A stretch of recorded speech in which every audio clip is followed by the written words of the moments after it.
Good evening, good evening, good evening. This is Sayonari, aka DC of DC Virtual Services Incorporated, headquartered in Tennessee. Today we are going to go over the review of the cash flow quadrant. If you're watching this on Bigo Live, we actually started yesterday with the audiobook. Welcome back. Thank you so much for being back. It shows that you're ready to move forward by going through the audiobook and actually going through the process to break everything down. If you're watching this on another social media platform, welcome as well. Join Bigo Live. You get the extra, help, information, the mindset conditioning and things of that nature. The subliminal being played to amplify the manifestation of moving forward within the cash flow quadrant.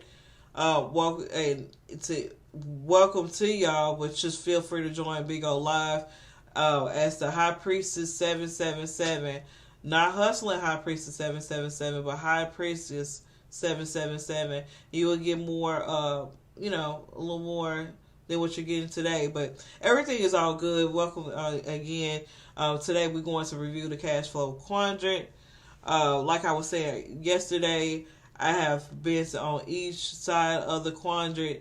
To now, I got like 6 months to turn 31. It's time to move forward. So this was actually going to be a review.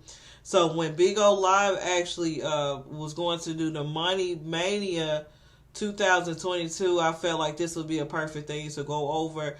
It actually put me in a more disciplined mode to actually utilize the information a little bit more in depth, as well as get y'all the information. So in 6 months for now, you'll be prepared for 2023 and the years to come. So what's the goal with this 10-day boot camp, where have you, is to prepare you for each step.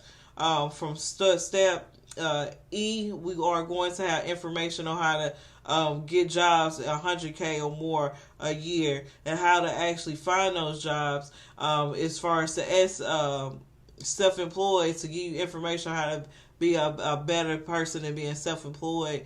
Also give you information about businesses, as well as investments that's cost effective. So everything is on here is nearly free, or maybe like a little dollar or something, but it takes money to make money, but it don't take a lot to start a foundation and build that momentum.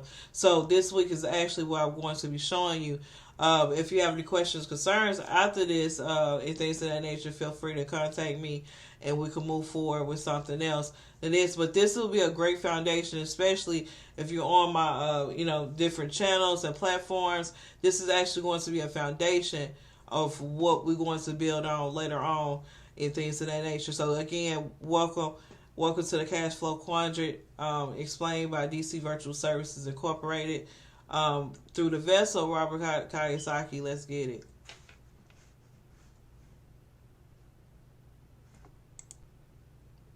So the resource is very important and things of that nature. So if you have not got the resources, feel free to stop at this moment in time and get the resources. So this is the audio book link via YouTube, as well as getting your PDF book as well. So you'll be able to have both on here. Let me click on it really quick.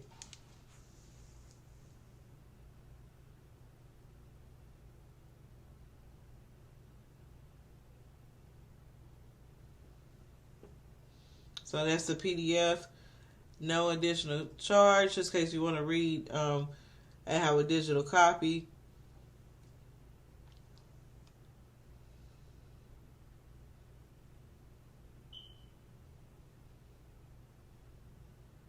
All pages. I recommend reading a book. The Wealthy reads every day, at least 15 minutes. I actually recommend you reading at least one book a week to build that mental mindset, because everything, especially money, is energy. So you have to be in a good space, a good frequency to attract money. Really quick, as for how to get the resources, you'll go on tinyurl.com/DC Wealth Day 1. Day 1 through day 9, if applicable, will be on this actual link here. This is not a class, but this is how you get your resources out to lives or recording.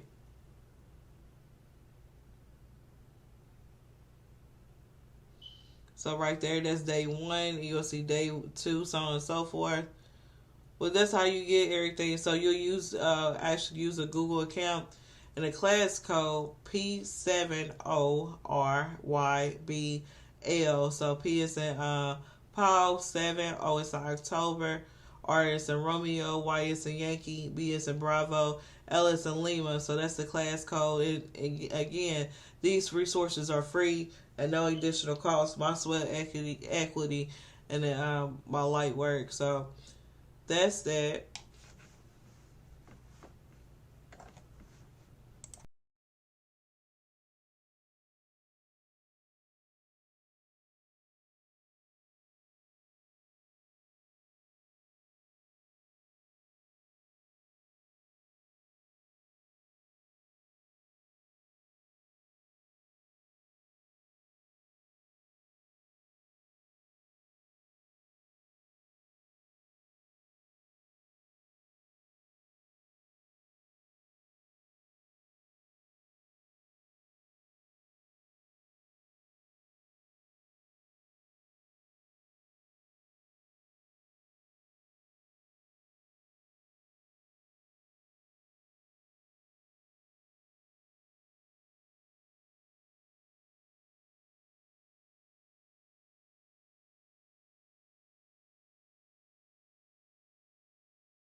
Okay. So the cash flow quadrant was actually created by Robert Kiyosaki in 1998. So this book is actually a spin-off from the original book that Robert Kiyosaki wrote, which was Rich Dad and Poor Dad, which that was created in 1997. So basically what that book was, Robert Kiyosaki had his poor dad, which is his biological father. His biological father was successful in standards eyes of society eyes, but that he lived a safe life. He was basically a superintendent.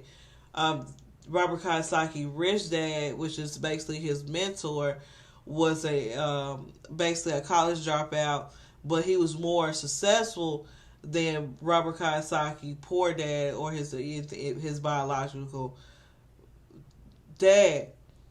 So again, Poor Dad was successful in society eyes. he was in an education field. He had a 401k. He had all that good stuff. And Rich Dad had a little bit more, well, a lot less education and things of that nature. So this book was actually a foundation of what we're going through the next 10 days, which the book we're going through is the Cash Flow Quadrant, which again was written by Kiyosaki, and this actually was in 1998. Since then, they have had several revisions and things of that nature. But what we went through yesterday was the 7th edition and things of that nature. So we was able to get all the information in 2.5 hours and things like that. So it was a great thing. So shout out to the people that actually, would listen to the whole entire book, because you are a lot ahead of everybody else, So anyway, the system of the cash flow quadrant was a system to create a gateway to remove yourself from the rat race to financial freedom. Everybody know we live in a matrix type society. It's basically the elite over the working class, the top earners over the low earners and things of that nature. And we was taught from school how to get a job, go to college and get a job to work 40 hours for 40 years and not have barely anything to live off of, and just hopefully live to at least 70 when you retire, and hopefully have not run out of money. So that is the normalcy of the matrix society, the 9-to-5 society. But in order to live the life that you want to live, to have the finances and financial freedom to bring for you and your loved ones for years to come, is actually going and taking the steps that the elite have taken, which allow them to have money instead of working for money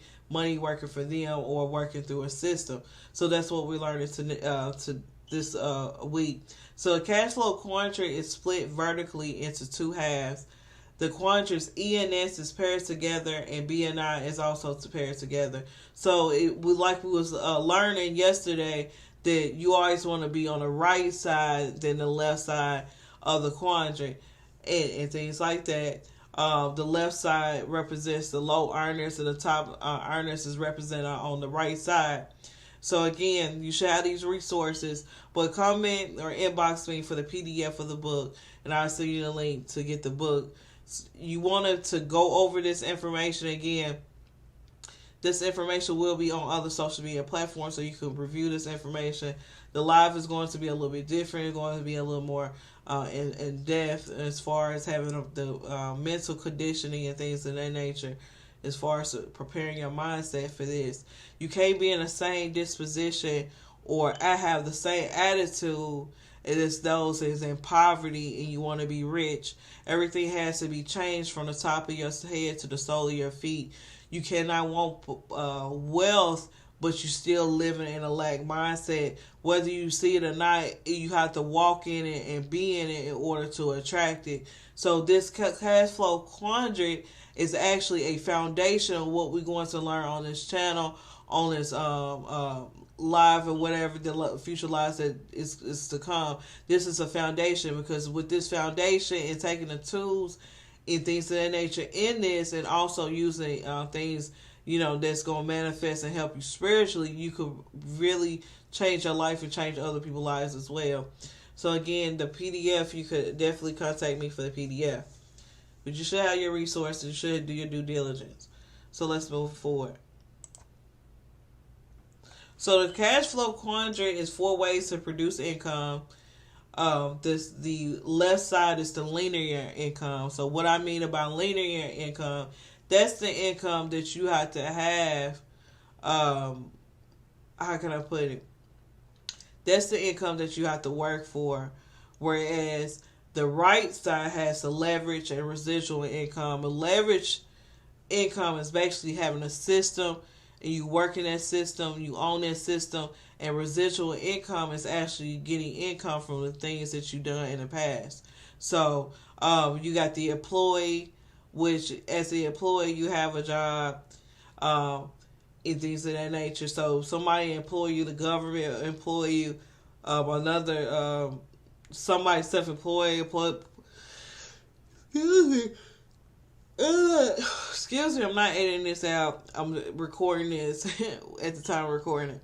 So you, as a business owner, you hire an employee. As a self-employed person, you hire an employee. So that's the lowest of the totem pole. You have a job, you don't have any leverage, and you 5% wealth.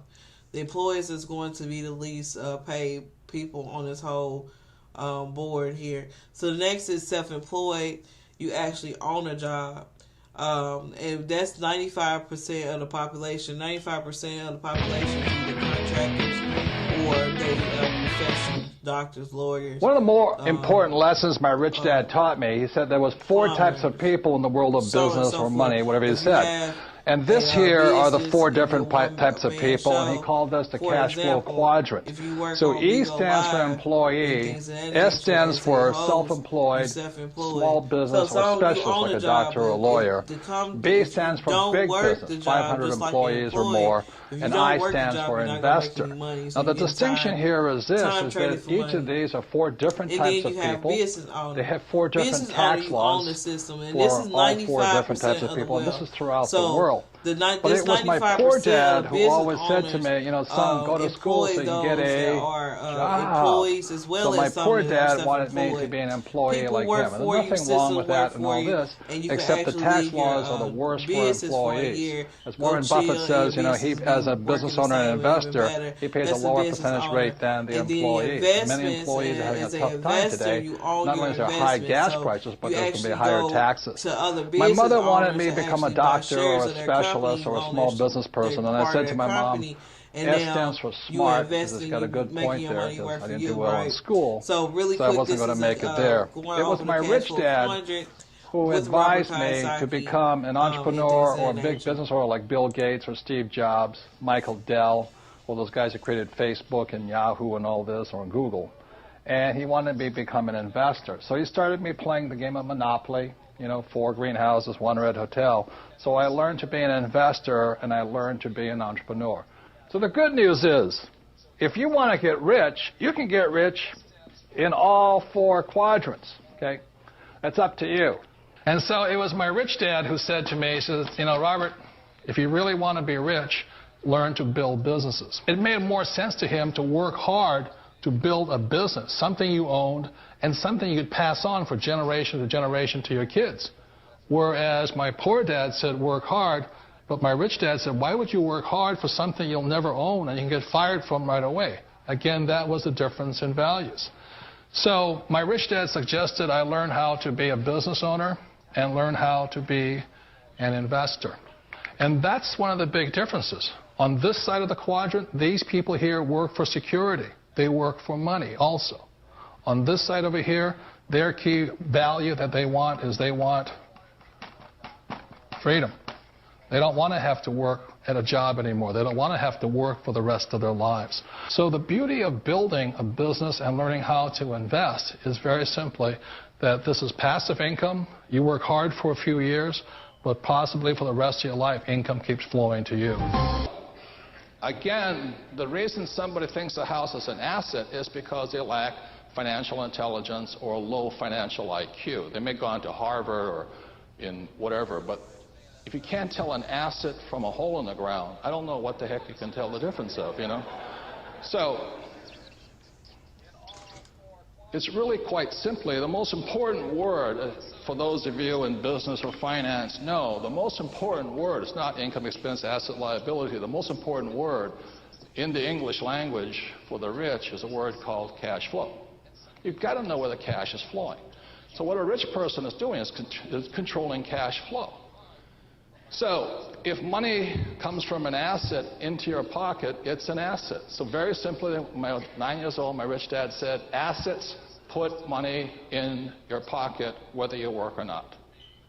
Okay, repeat after me. Assets put money in your pocket whether you work or not. Okay? And very simply, liabilities take money from your pocket. Okay? So what does a liability do? It takes money from your pocket. Okay? So the way you know you have an asset or a liability is very simply this. If let's say you're married with 3 kids and all this stuff, and you stop working, the money coming in is money from an asset, and the money going out is money from a liability. So if you happen to have a little house sitting over here, and it's sucking cash out of your pocket every month, it's a liability. And you can do it. A number of years ago, I bought a $7 million commercial building. I paid for it with $0 down. And every month, after everything is paid for, it puts about $30,000 a month income in my pocket, or $360,000 a year for no money down. So that is the price of having a good education or a bad education. A good education is knowing the good debt versus bad debt and how debtors can win if you know what you're doing. Even in this economic environment of high volatility, because I'm basing all of my investments not on capital gains or appreciation, I base all of my investments on cash flow, how much money comes in. So even though the real estate market has crashed, I hate to say this, but it's been good for me because more people became renters all of a sudden. So my rental rates went up, my income went up, I'm paying for it with cheap dollars and things like this. So in the new rules of money, you have to know the difference between good debt and bad debt and why savers are losers and debtors are winners.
Okay, so for each quadrant, we are going to further, familiarize ourselves with each one.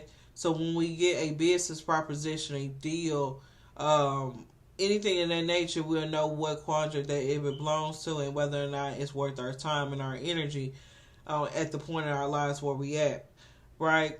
So each one we are going to go over, and I'm just going to give you an example of my lifetime, my experience of each one, because I have touched each one and things of that nature. And then starting the next days after today, we are going to go in and find out how to become in this quadrant. For example, the employee quadrant, we're going to look into the top 10 jobs that make $100,000 a year without having a college degree. That's what type of information we're going to look up and how to actually get these jobs and what website you need to get your resume from in order to get these jobs and get these jobs and have an extra $100,000 in your pocket. So that's what type of thing that we on with this. But you want to familiarize with each quadrant so you can identify what's for you. So let's start with the employee quadrant. The employee quadrant. So this is majority of the job force. The employee has a job and focus on income. They focus on, I need to work. I work these 8 hours and I get paid an hour. I get salary a month and things of that nature based on my job description. The most important thing with the employee, and this is how you'll know that you're speaking to an employee, is they want a steady paycheck. Or let's say you like an entrepreneur and you got family members like, no, you need to go to school, get a job, and have some steady income. Or you need to go to school, go to college, and get you a degree so you get a good job. Those the employee mindset people. And with the employee mindset, that's what we was taught when we was in school. So when we went to kindergarten all the way to the 12th grade and we picked our colleges, they was educating us with the employee mindset. So again, this is majority of the job force. The most important thing is having a steady paycheck, and wages and benefits occurs for the time and energy and performance that you put in this job. So you got a wage, let's say it's $20 an hour, $30 an hour, so on and so forth. Or you have a salary, you make $50,000 a year, which I'm gonna be honest, salary employees are going to work more hours and basically get paid less than a non-salary employee. And so be mindful of that. But you getting benefits, you getting life insurance, you getting health insurance, you getting insurance, you get 401ks, but you gotta put in 8 hours, you gotta deal with some type of negative people or positive people, wherever you go. So you gotta just deal with people, and then you have to perform in the way that the employer wants you to perform, whether you working in a government setting or you working at a private setting, you are the employee. So there's no passive income. You do have higher taxes, and the highest paid professionals pay the more taxes. So let's say you're a doctor, lawyer, whatever. You paying an insurance agent, you paying the highest taxes unless you're incorporated. But usually as an employee, you're not incorporated. You just using your social security number as an employee, and you paying the highest taxes.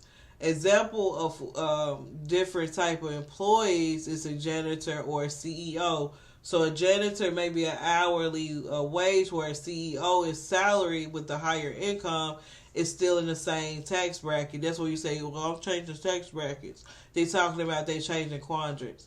So whether you're a janitor or a CEO, you still on an employee quadrant. So example, I had many jobs here. I recently, a year ago, it's a year, probably about a year ago in April, I was 100% self-employed. So I always had a business and things of that nature, and being self-employed, but I always had a W-2 job and things of that nature with it. But my first job was Taco Bell. My first employee job, I actually had a peer tutor, like a tutor and babysitting business. I started at 8. But when I turned 16, nobody told me, like, hey, keep your business.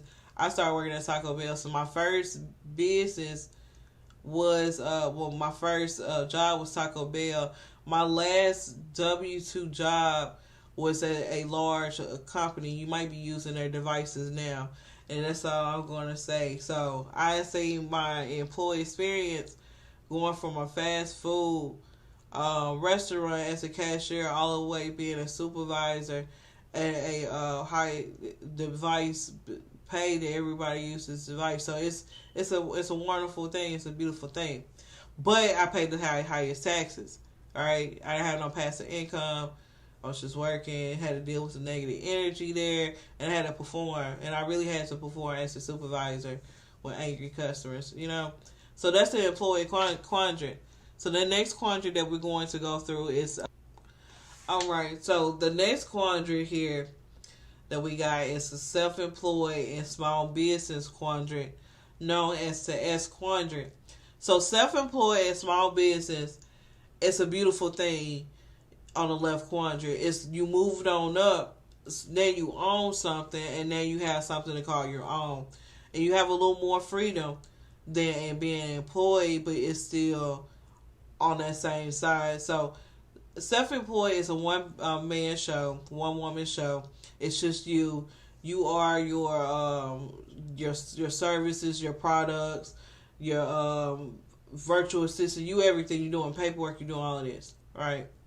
Or you may have an assistant that do some of your work, but the majority of your work that contains to your policies and your procedures of your business, you're doing yourself. So you consider to be self-employed. That's 1 to 2 people. Small businesses is between 1 and 50. So you may be a one person. You may have 3 employees, or you may have 50 employees, but you consider to be a small business. Once you cross over to 51 employees, then you have to offer as your insurance and so on and so forth. So that's another story for another day. So small business is 1 through 50. Self-employed is just 1 to 2 people. So with the self-employed and small business, or the S quadrant, you are your own boss. You own the job that makes you money, right?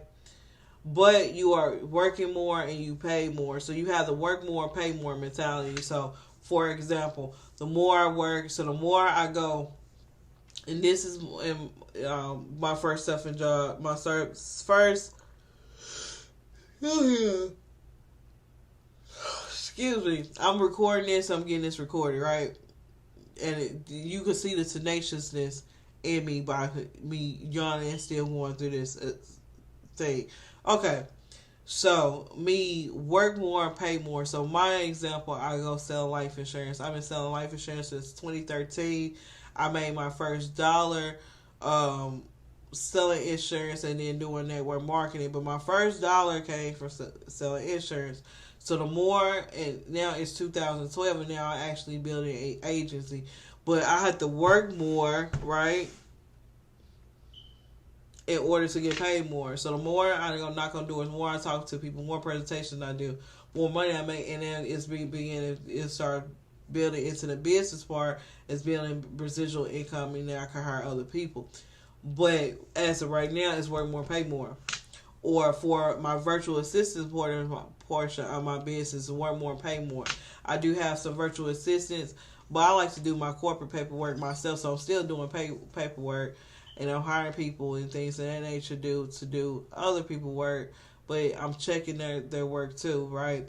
So it's work more, pay more mentality. But as a self-employed and small business owner, you do have more control of your time, so you can pick when you want to go to work. Like right now, I'm third shifting. Go to sleep probably about 5 hours. Go sell some insurance. So I get to pick my time, but that don't mean my time management is all to put together. Because as a business owner, you are a one-person show, or you have a small business, and you more so want to do everything yourself and not outsource it, right? So that's the control of your time, but you have to have discipline in it. And this is the riskiest quadrant, right? So being self-employed and having a small business, the average lifespan of a business is 5 years. So basically, you'll start a business, and within 5 years, your business might not make it, right? Or you'll start having a time you start needing to restructure your business. And if you don't restructure your business from when you started your business 5 years ago, it could fail as well, right? So each business, whether it's small, considered small, and now beginning to have a system, it has to go through the trials and tribulations of their 5th year. For example, DC Virtual Services has been incorporated for 6 years, incorporated for 2 years as a LLC, and 4 years as a S corporation. The 6th year was hard. It started becoming hard during the pandemic and things of that nature, when I had call center agents across seas as well as domestically, start working due to a pandemic that took a toll, and things of that nature. But it didn't stop the business because I had a system.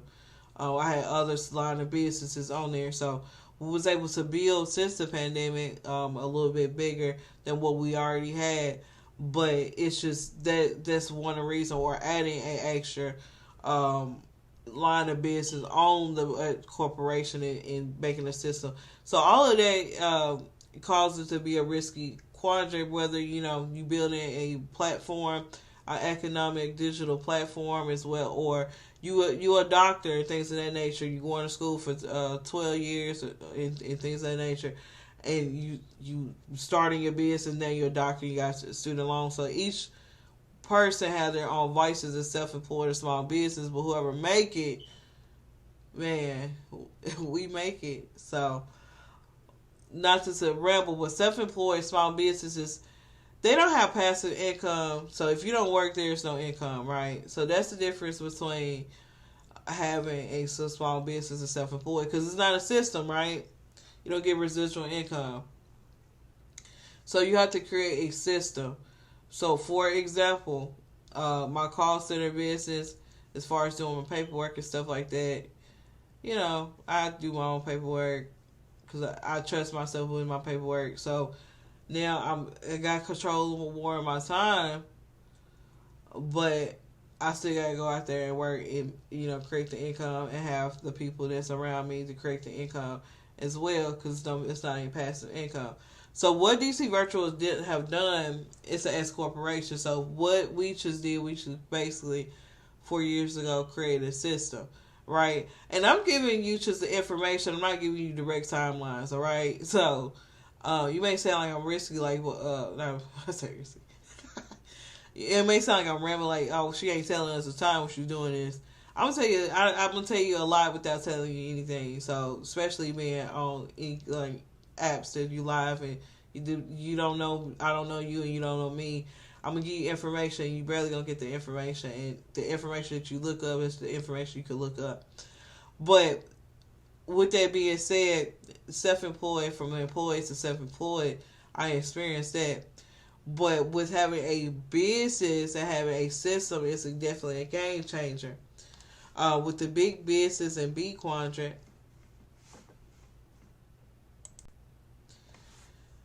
the big business or B quadrant, you basically own and control the system that makes you money, right?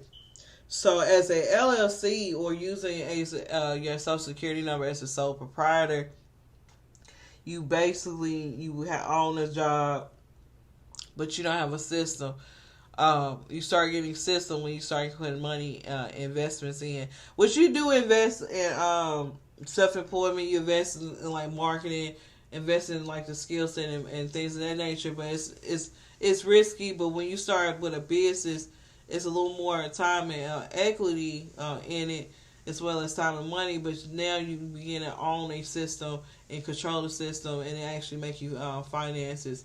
So you own a job and you own that system. So whereas a self-employed person own a job, a big business or B quadrant own the job and system. Businesses is either a C corporation or an S corporation. But you own the system. So S corporations pay a little more or less taxes than C corporations. But please see your CPA or your tax person. I'm not a tax person. Just, go find out what's best for you. But owning a big business, you have a C or S corporation. DC Virtual Services Incorporated of Tennessee is an S corporation. We started as a LLC.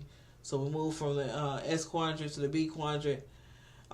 So you either got a C or S corporation, or you got a franchise. So franchise is McDonald's, Subway, so on and so forth. You actually bind the business and the system, and you have to work the business and system just like McDonald's or just like Subway, or it can be consequences with that. So that's a franchise. Or you can do network marketing such as MCA, Motor Club of America. I am part of MCA, and I'm going to move forward with another company that's similar in the network marketing space, but we'll talk about that another day. So that's network marketing. So now, and I own an insurance agency. So my insurance agency, I own that system of the insurance agency. I follow the protocol and build my insurance business. So those big businesses there. Also, with big businesses, you start outsourcing the work a little more to experts. You start hiring employees. You start hiring other agents or people that that could duplicate the system. For your marketing, you start hiring people or getting professional information to those that are self-employed or employees. According to Kiyosaki, business owners can leave their business for a year or more and return to their business, and it'll be more profitable than where they left it. So once you build a solid system, which starting a big business is not overnight. You're not going to build a automatic system overnight and be able to go. It's going to take time. It's going to take patience. It's just creating your system and, with the things that go with it. But once you build this system, right, or once you acquire the finances, the fiat for franchises, or you invest in a network marketing business, now you can automate it, work in and automate it. So in a year, you take a vacation and you doing what you want to do. In a year, it's better, or you get residual income, or it's more profitable than what you started. So that's a business, because you got a system, you're on the job as well.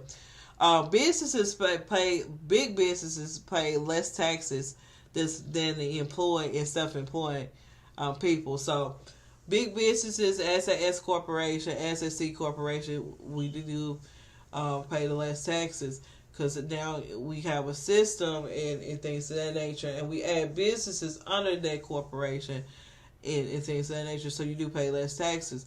Whereas or if any kind of employees that we have, or self-employed people that we hire, are going to be paying more taxes because it's not incorporated.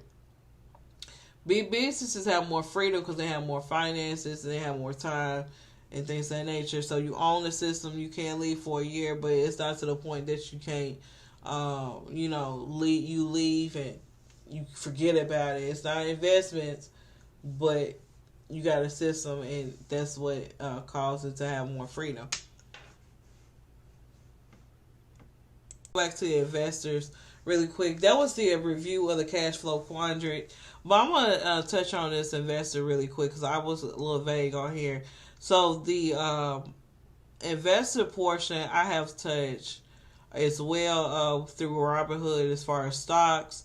I started getting my first stock of Aflac Insurance, just to the fact that I was working for Aflac, and they gave, that was my first stock and things of that nature. Since then, I have put it in stocks, cryptocurrency with Coinbase, company shares such as like Aflac, and real estate.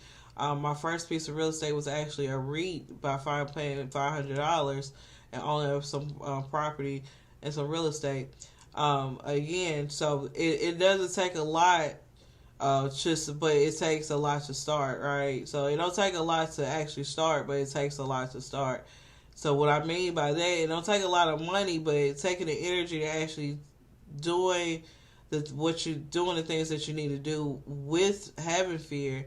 That's the hardest part. So I wanted to go back to that as well. Again, we're going to be able to give you all that information on how to start. Rich Dad's Cash Flow Quadrant is a guide to financial freedom.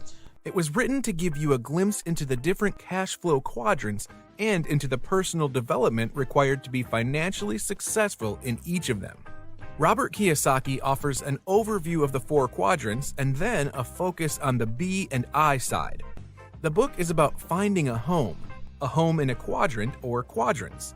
You may choose to operate in more than one, maybe even all 4. Please subscribe in order to stay tuned. In the introduction of the book, Kiyosaki gives the definition of a quadrant. It is a way to categorize people based on where their money comes from. This is the cash flow quadrant. The letters represent E for employee, S for small business or self-employed, B for big business, I for investor. One quadrant is not better than another. Each has strengths and weaknesses. There is a need for people to operate in all quadrants in order to ensure the financial stability of the community. The book is divided into 3 parts. Part 1 focuses on the core differences between people in the 4 quadrants. The second part is about personal change. It is more about who you have to be instead of what you have to do. The third part explains how to find success in the B and I quadrant. Which quadrant we choose to earn our income is not so dependent on what we learned in school, but rather on our values, interests, strengths, and weaknesses. Changing quadrants requires a change in the core of who you are, how you think, and how you look at the world. Kiyosaki reminds the reader what, according to his rich dad, it means to be wealthy.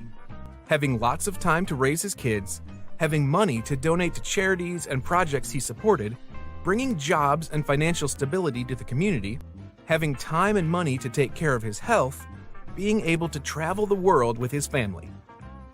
Main differences between the 4 cash flow quadrants. 1. The E, employee. For them, the idea of security is often more important than money. 2. The S, self-employed. For them, independence is the most important. They want to be their own boss and to do their own thing. They are often hardcore perfectionists. In many aspects, they are true artists with their own style and methods of doing things. 3. The B, business owner. They are the opposite of the S because they like to delegate. They are leaders who bring out the best in people. 4. Bs can leave their business for a year or more and return to find their business more profitable and running better than they left it. 5. The I, investor. They make money with money. They don't have to work because their money is working for them. This quadrant is the playground of the rich. 6. The author points out that the world of money is one large system, and we individuals operate with certain patterns within that system. 7.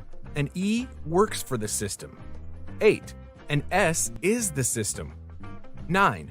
A B creates, owns, and controls the system. 10. An I invests money into the system. The I quadrant is the quadrant of risk. Instead of avoiding risk, Kiyosaki recommends learning how to manage financial risk. He thinks that people become trapped by the need for job security simply because, on average, they are less than 3 months away from financial bankruptcy. The more money people make, the harder they have to work, and the less time they have for those they love. The reason so many people struggle financially is because every time they make money, they also increase their 2 biggest expenses, taxes and interest on debt. The author emphasizes that investing is the key to financial freedom. According to him, there are 5 types or levels of investors in the I quadrant. Level 1, the zero financial intelligence level. They earn a lot and spend more than they earn. They look rich, but what they have is bad debt. Level 2, the savers are losers level. Saving money was smart when money was money. Today, people save counterfeit dollars, and every printed dollar means higher taxes and more inflation. Savers, bondholders, and most people who save in retirement plans are people who park their money, while professional investors move their money. Level 3, the I am too busy level. They are educated people who are too busy with their careers, family, other interests, and vacations. They turn their money over to an expert and then hope their expert is really an expert and not a con man running elaborate Ponzi schemes. Level 4, I am a professional level. This is the do-it-yourself investor in the S quadrant. Many retirees become level 4 investors once their working days are over. With a sound financial education, a few of them will climb to the next level. Level 5, the capitalist level. This is the business owner from the B quadrant investing in the I quadrant. They use other people's money to invest. It is easy for them to raise capital. They invest in a team. Anyone with the goal of becoming a level 5 investor must develop their skills first as a level 4 investor. Level 4 can't be slipped on your path to level 5. Money is seen with the mind. The average person is 95% eyes and only 5% mind when they invest. If you want to become a professional in B and I quadrant, you need to train your mind to see the other 95%. The deal, the financial agreement, the market, the management, the risk factors, the cash flow, the corporate structuring, the tax laws, and 1,000 other things that make something a good investment or not. He reveals that the left side of the cash flow quadrant is riskier because people there pay to take risks, and people on the right side get paid to take risks. The principles of wealth. In his opinion, in this high-tech world, the principles of great wealth remain simple and low-tech. One great asset of the rich is that they think differently than everyone else. It is easy to do what rich people do. Moving from quadrants on the left to quadrants on the right is more emotional than technical. If people are not able to control their emotional thoughts, Kiyosaki doesn't recommend the journey.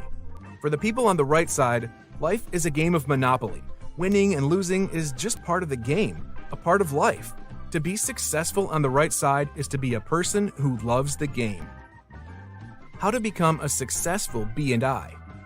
Kiyosaki's advice is to take baby steps. The key to making any investment is setting a big goal and approaching it systematically, taking baby steps first, and then gradually increasing the size of your investments as your learning and experience increase.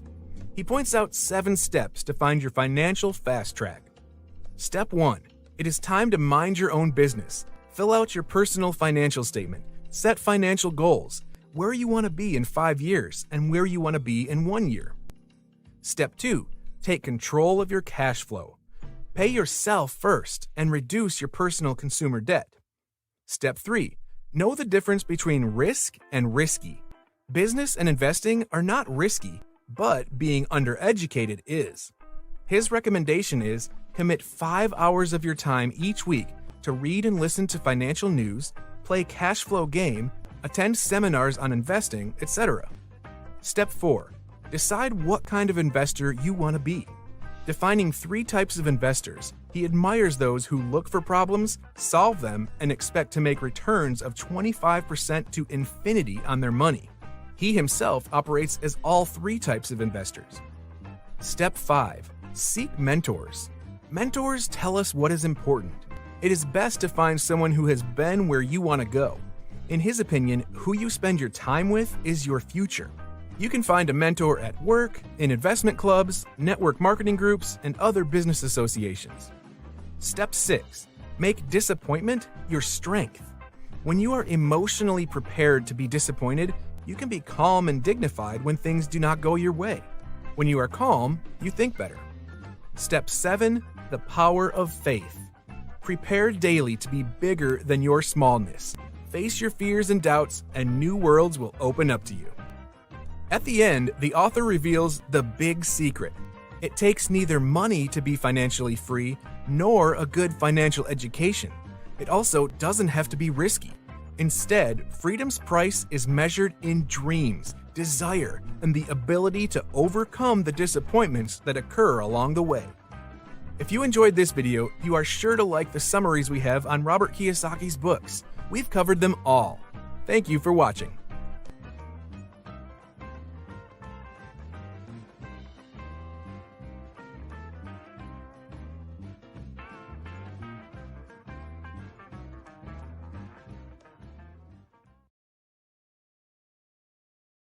So this is a question I want you to ask yourself, right? Where are you currently right now? So where are you at right now in your life? What part of the quadrant, whether you're in the employee, the self-employed, the business owner, investor, where are you and where are you heading? So I want you to take a piece of paper, and whether you watching this live on Bigo Live or you watching this actual recorded for other social media accounts, take a piece of paper, and for each quadrant, I want you to write where you're currently at and where you want to be in order, how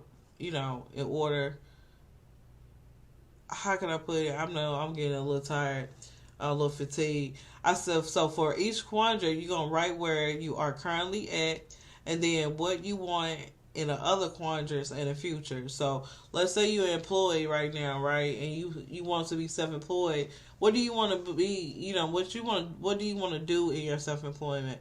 Or business owner, as a business owner, you may want to own a McDonald's franchise. You see what I'm saying? Or investor, you want to probably invest in Dr. Pepper. I'm just saying, you just put what you would like to put, right? And and put in mind how this is viewed as the employed, self-employed, the earn an active income, and the business owner or investor passive income. So just place where you at, and just see it. Those would be your goals and things of that nature. And then we'll move forward on how to create you an analysis as far as your budget. But I want you to start with that first and go from there, okay? And last but not least, I don't bring you information without having references. These are the references that I use. All the information as far as the videos I am going to put in the link in the Google Classroom or any other handouts as well. Thank you so much for viewing this. If you're viewing this on Bigo Live, thank you once more. If you're viewing this on any other social media accounts, thank you so much. And we'll move forward with the next step. We're going to dive deep in the employee, and we're going to find out the top 10 jobs for $100,000 or more a year, and how to get those jobs starting tomorrow. So that's going to be tomorrow content. If you need anything beforehand, just feel free to inbox me, email me, where have you. Thank you so much. Bye for now.